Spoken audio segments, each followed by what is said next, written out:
Hello viewers, আসসালামু আলাইকুম। Welcome back to my channel Ashrafun's world.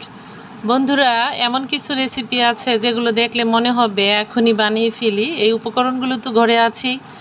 তেমনই একটি রেসিপি শেয়ার করতে যাচ্ছি, চিকেন কাবাব। অনেক মজাদার একটি রেসিপি, আশা করছি ভালো লাগবে। আর যদি ভালো লেগে থাকে তাহলে ভিডিওটি পুরোটি দেখতে পারো, আর একটি লাইক দিয়ে দিও। এই চিকেন কাবাবটা অনেক সহজভাবে তৈরি করেছি। আমি এখানে বোনলেস চিকেন নিয়েছি 2 কাপ পরিমাণ, মানে একটি ব্রয়লার মুরগির পুরো বুকের অংশটা নিয়েছি কিউব করে কেটে। এখন এগুলো আমি কিমা করে নিব ব্লেন্ডারে। তোমরা যে কোনোভাবেই হোক কিমা করে নিবে, এখানে কোনো পানি থাকা চলবে না, একদম শুকনো হবে এই কিমাটা। আর এখানে নিয়েছি 2 পিস পাউরুটির টুকরো, এগুলাকে ক্রাম করে নিব। তোমরা ব্রেড ক্রাম নিতে পারো শুকনোটা, আর বিস্কুটের গুঁড়ো ক্রাম করে নিতে পারো। আমি এখানে 2 টুকরো পাউরুটি করে নিলাম। এখন এগুলো অ্যাড করব চিকেন কাবাবের সাথে।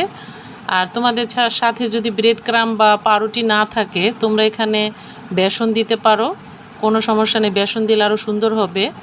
এই যে দেখতে পাচ্ছ, লাল মরিচের গুঁড়ো দিয়ে দিলাম, আর এখানে দিয়ে দিলাম টালা জিরার গুঁড়ো। লাল মরিচটা অবশ্যই দিতে হবে। আর দিয়ে দিলাম কালো গোলমরিচের গুঁড়ো, আর সামান্য পরিমাণ হলুদের গুঁড়ো দিয়েছি, আর ধনিয়ার গুঁড়ো দিয়ে দিলাম। বন্ধুরা, এই রেসিপিটি অনেক সুস্বাদু, অনেক মজাদার। স্বাদ মতো লবণ দিয়ে দিলাম, আর দিয়েছি কিছু কাঁচামরিচ কুচি। তোমরা ঝাল পছন্দ না করলে এটা নাও দিতে পারো, যেহেতু গোলমরিচের গুঁড়ো দিয়েছি। আর মূল উপকরণ হচ্ছে পেঁয়াজ এবং পুদিনা পাতা। এই যে পুদিনা পাতাটা তো কাবাবে অবশ্যই ইউজ করতে হবে। এই পুদিনা পাতা মানে মূল উপাদান বলতে পারো। এই কাবাবটা দিলে এই চিকেনের যে ফ্লেভারটা ওটা থাকে না। আর যদি তোমাদের কাছে পুদিনা পাতা না থাকে তাহলে ধনিয়া পাতা দিতে পারো, কোনো সমস্যা নেই, ভালো হবে, খুব সুন্দর হবে। আমি সবগুলো উপকরণ একসাথে ভালো করে ময়ান করে মিহি করে নিচ্ছি। দেখতে পাচ্ছ খুব সফট একটা ডো হয়েছে। এই যে এরকম হবে এটা দেখতে পাচ্ছ, খুব সুন্দর হয়েছে কিমাটা। মশলাগুলো সব ভালো করে মিশিয়ে নিতে হবে। বন্ধুরা, যদি নতুন হয়ে থাকো চ্যানেলটাকে সাবস্ক্রাইব করে দিও। আদা রসুন বাটা দিয়ে দিলাম, এখানে 1.5 টেবিল চামচ আছে। আর এই যে দেখতে পাচ্ছ স্পেশাল মশলা, গরম মশলা।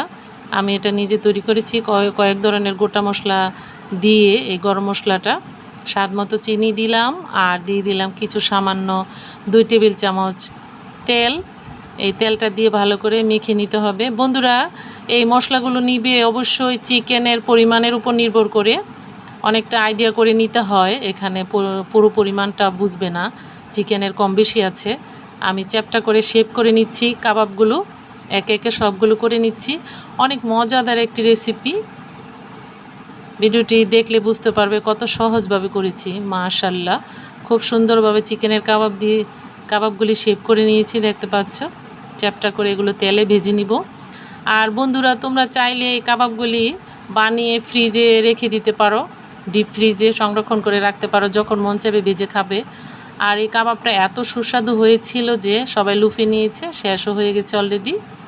অনেক মজাদার একটি রেসিপি। আমি কঠিন রেসিপিগুলো একটু সহজভাবে করার চেষ্টা করি, আশা করি তোমাদের ভালো লাগবে।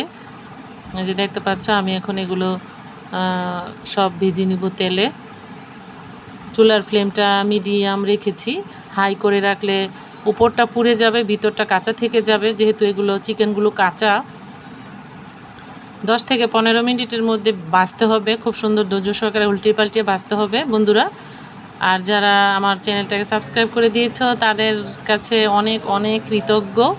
তাদের জন্য রইল আমার অন্তরের অন্তঃস্থল থেকে অনেক অনেক শুভকামনা। বন্ধুরা, চিকেন কাবাব যদি পছন্দ করে থাকো একটা লাইক দিয়ে দিও প্লিজ। অনেক মজাদার একটি রেসিপি, ট্রাই করো বাসায়, তাইলে বুঝতে পারবে কত মজাদার আর অনেক সুস্বাদু হয়েছিল এই চিকেন কাবাবটা। সহজ একটি রেসিপি, বিকেলের নাস্তা, খুবই মজাদার। এই যে দেখতে পাচ্ছ, আর ভাজার সময় এত সুন্দর গ্রান আসে, হয়তো বা পুদিনা পাতার জন্য বেশি ভালো লাগে, ফ্লেভারটা অনেক ভালো আসে। যারা পছন্দ না করো পুদিনা পাতা, তারা অন্য ধনিয়া পাতা দিতে পারো, এখানে অন্য মশলাগুলো দিলেও হয়। এই যে দেখতে পাচ্ছ, মাশাআল্লাহ সুন্দর কালার হয়েছে। অসাধারণ একটি রেসিপি চিকেন কাবাব। দেখতে পাচ্ছ বন্ধুরা, মাশাআল্লাহ লোভনীয় কালার হয়েছে আর অনেক সুস্বাদু হয়েছে। এটা তেমন কোনো বড় বিষয় না, খুবই সহজ একটি রেসিপি, অনেক মজাদার। বাসায় ট্রাই করলে বুঝতে পারবে কত সহজভাবে করেছি। ঝটপট একটি নাস্তা, অনেক সুন্দর। এগুলো টমেটো সস দিয়ে খেতে পারো, খুব ভালো লাগবে। বন্ধুরা, আবারও রিকোয়েস্ট করলাম চ্যানেলটাকে সাবস্ক্রাইব করে পাশে থেকো। সবাই সুস্থ থেকো। আল্লাহ হাফেজ।